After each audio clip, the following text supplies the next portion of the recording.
Hello everyone and welcome to this video wherein we'll discuss a prep plan to crack CAT 2026 in 6 months.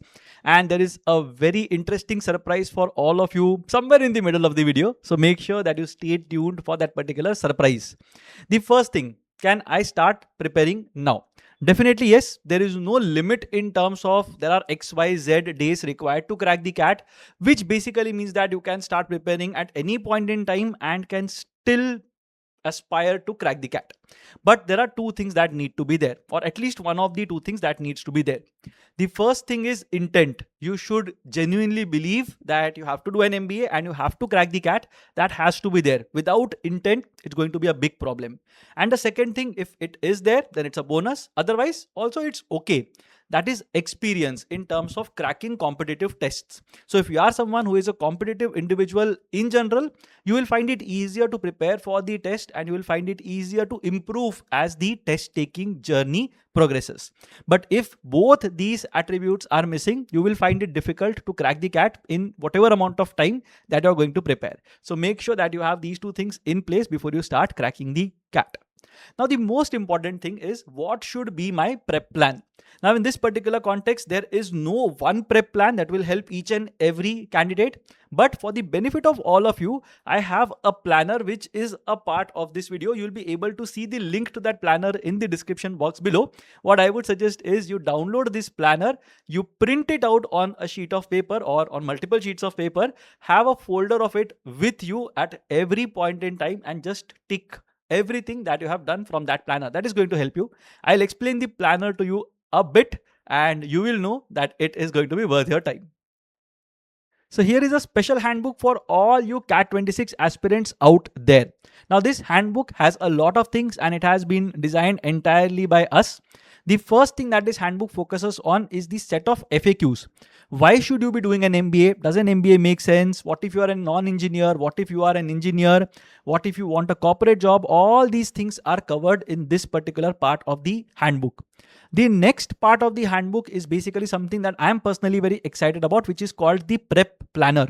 Now, I have divided all the concepts that you are going to cover as a part of your CAT prep journey in the form of weekly targets. So in terms of week 1, these are your targets. You can write notes in terms of what exactly did you do in this particular week and whether you have done that particular topic or not. Same thing goes for week 2, 3, 4, 5 and so on till the time you reach week 16 when your entire preparation would be done. Now, if you do this entire thing properly, you should be in a good frame of mind to crack the test. The third thing that is very important is having something in addition to CAT prep which makes the journey a bit more fun and not a drab problem solving exercise. So there are some recommendations that I have for you in terms of books. So you can start with light fiction. You can go for self-help, self-development, psychology kind of books, and then you get into deeper non-fiction and fiction books as well. There are some books that I have mentioned in terms of business track, which basically means that they will help you understand what exactly happens in the corporate sector. That's not all. I have also put a list of recommended puzzles that you should be solving to get better in terms of the DILR section, which I'll be mentioning later in this video.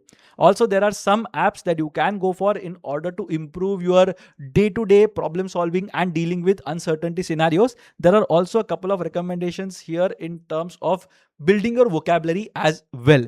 And also there are some YouTube channels that I have mentioned. These are some of the ones that I follow personally. So you can look at Cracking the Cryptic, Bremster Puzzles and the like to build your CAT prep or to build logical/rational thinking in general.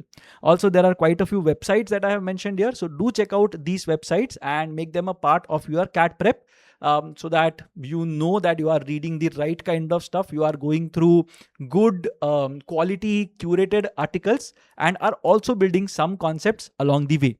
Now we also have programs that I will be mentioning later in the video. So do download this particular handbook by using the link in the description box below.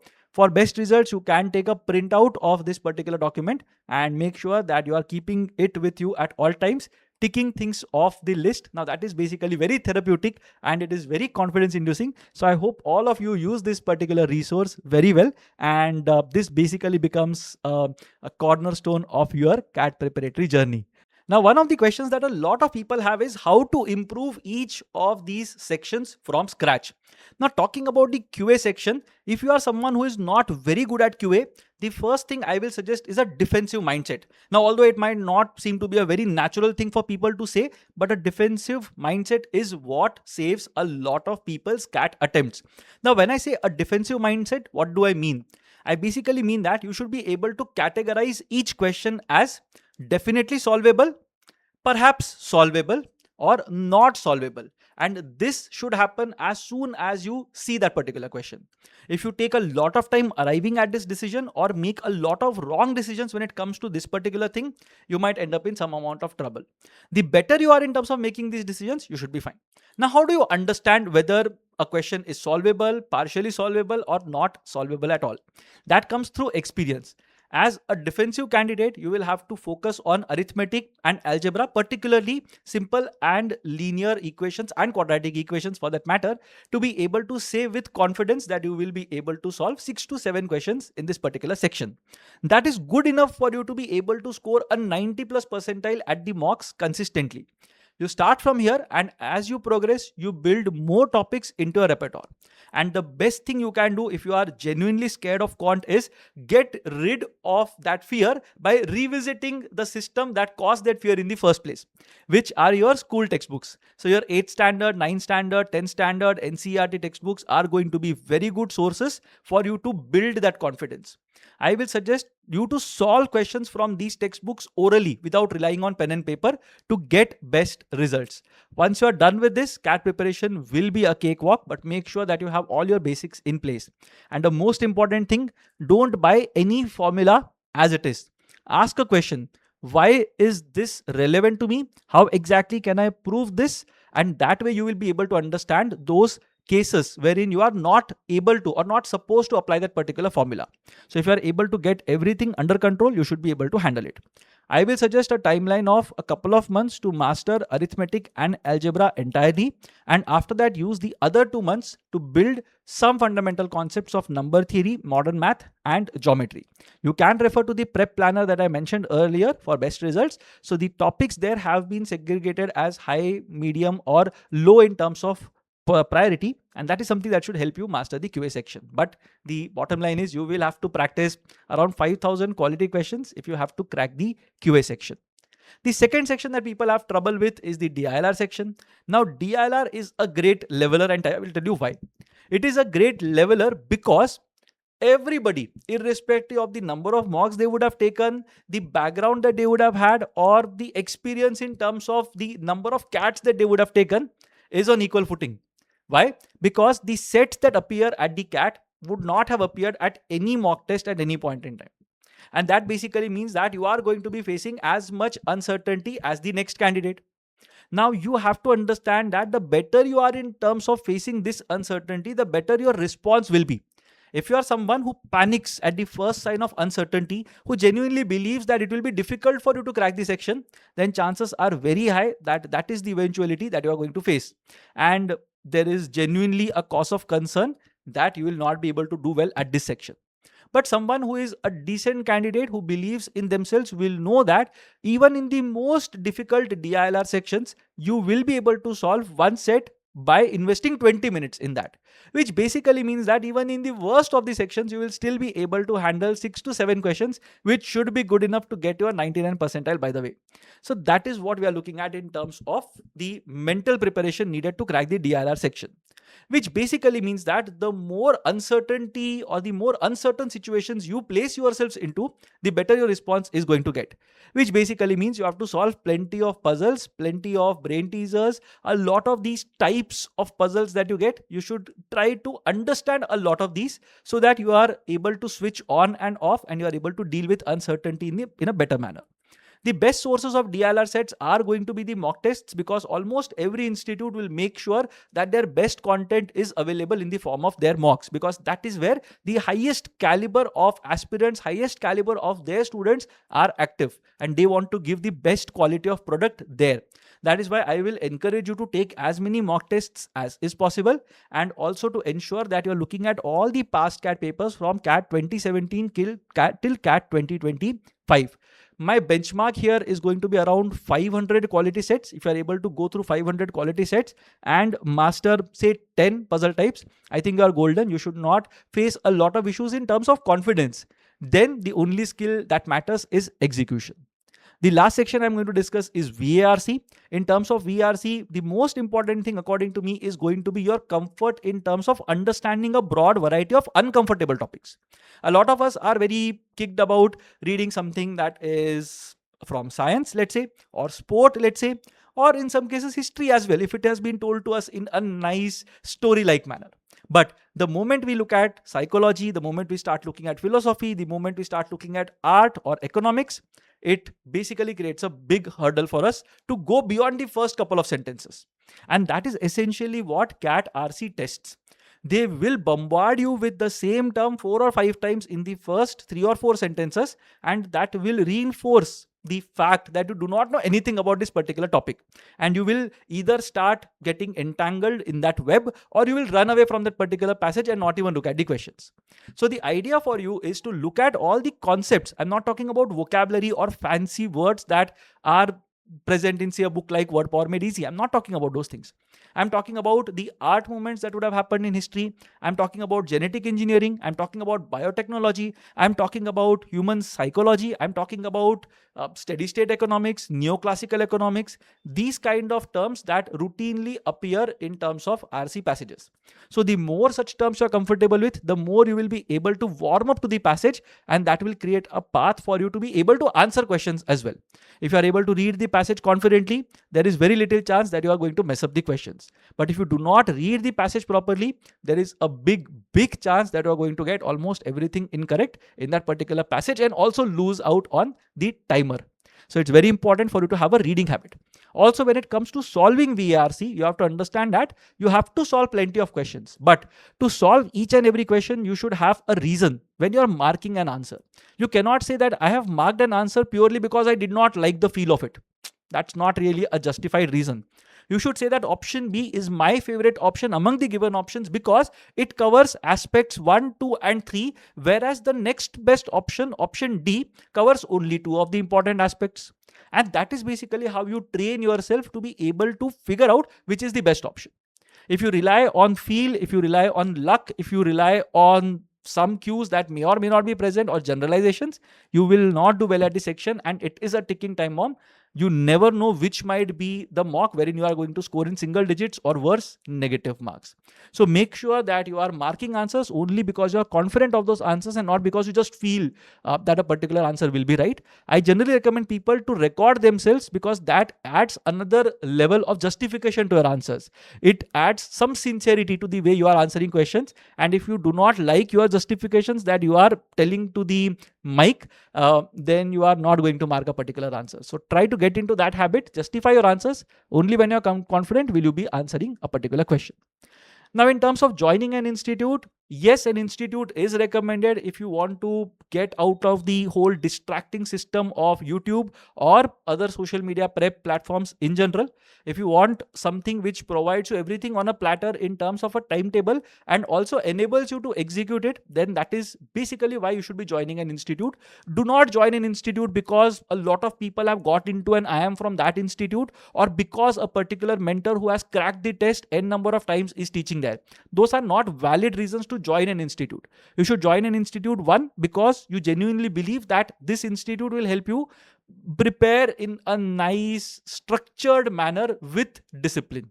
And the second thing is, of course, you understand the way in which people are teaching at that particular institute. So these two things are very important. If you are exploring coaching institutes, we have a CAT 2026 comprehensive batch that is going on. So do check out that course by visiting the link in the description box below. There are concept sessions that we are covering at this point in time. There are 160 such sessions that I have planned, and I'm taking all these sessions for this particular batch. There are also workshops that we have in the pipeline as a part of this batch.